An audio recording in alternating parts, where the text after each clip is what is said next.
ನಮಸ್ಕಾರ ವೀಕ್ಷಕರೇ, ಎಲ್ಲರೂ ಹೇಗಿದ್ದೀರಾ? Welcome back to the Borkus channel.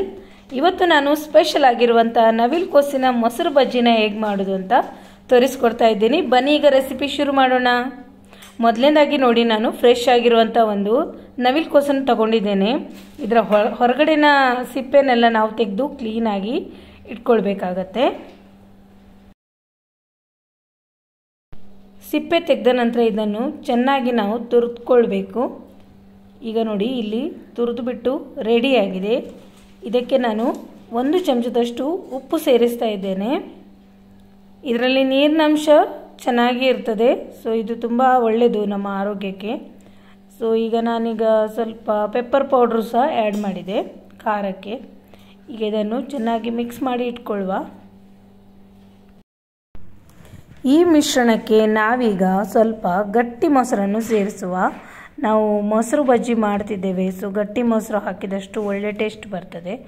So ನಾನು ಒಂದು 3/4 ಬೌಲಷ್ಟು ಮೊಸರನ್ನು ಸೇರಿಸ್ತಾ ಇದ್ದೇನೆ. ಇದನ್ನು ಚೆನ್ನಾಗಿ ಮಿಕ್ಸ್ ಮಾಡಿಕೊಳ್ಳೋಣ. ಈಗ ಒಂಚೂರು ಉಪ್ಪು ತಾಗಲಿ ಅಲ್ಲಿವರೆಗೆ ನಾವು ಒಂದು ಒಗ್ಗರಣೆನ ರೆಡಿ ಮಾಡುವ. ಒಗ್ಗರಣೆ ಪ್ಯಾನ್ ಇಟ್ಕೊಂಡು ಅದಕ್ಕೆ ಸ್ವಲ್ಪ ಎಣ್ಣೆನ ಹಾಕ್ತಾ ಇದ್ದೇನೆ.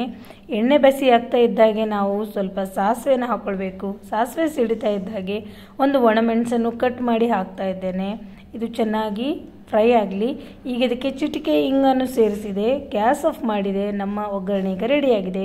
ಈಗ ಇದಕ್ಕೆ ರೆಡಿ ಮಾಡಿಟ್ಟಂತಹ ಒಗ್ಗರಣೆನ ಸೇರಿಸ್ತಾ ಇದ್ದೇನೆ. ತುಂಬ ಈಸಿ ಮತ್ತು ಕ್ವಿಕ್ಕಾಗಿ ಮಾಡ್ಬೋದಾದಂಥ ಒಂದು ರೆಸಿಪಿ.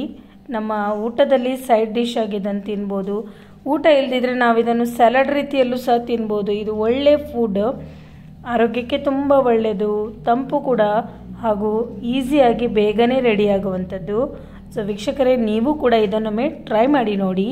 ನಮ್ಮ ಈ ರೆಸಿಪಿ ನಿಮಗೆ ಇಷ್ಟ ಆಗಿದೆ ಅಂದ್ಕೊಳ್ತಾ ಇದ್ದೀನಿ. ಇಷ್ಟ ಆಗಿದ್ದರೆ ಲೈಕ್, ಶೇರ್, ಕಮೆಂಟ್ ಮಾಡಿ. ಹಾಗೂ ನಮ್ಮ ಚಾನೆಲ್ಗೆ ಸಬ್ಸ್ಕ್ರೈಬ್ ಮಾಡೋದನ್ನು ಮರಿಬೇಡಿ. ಮುಂದೆ ಇದೇ ಥರ ಕ್ವಿಕ್ ಆಗಿರುವಂಥ ಈಸಿ ರೆಸಿಪಿ ಜೊತೆ ನಿಮ್ಮನ್ನು ಭೇಟಿ ಆಗ್ತೀನಿ. Thank you for watching.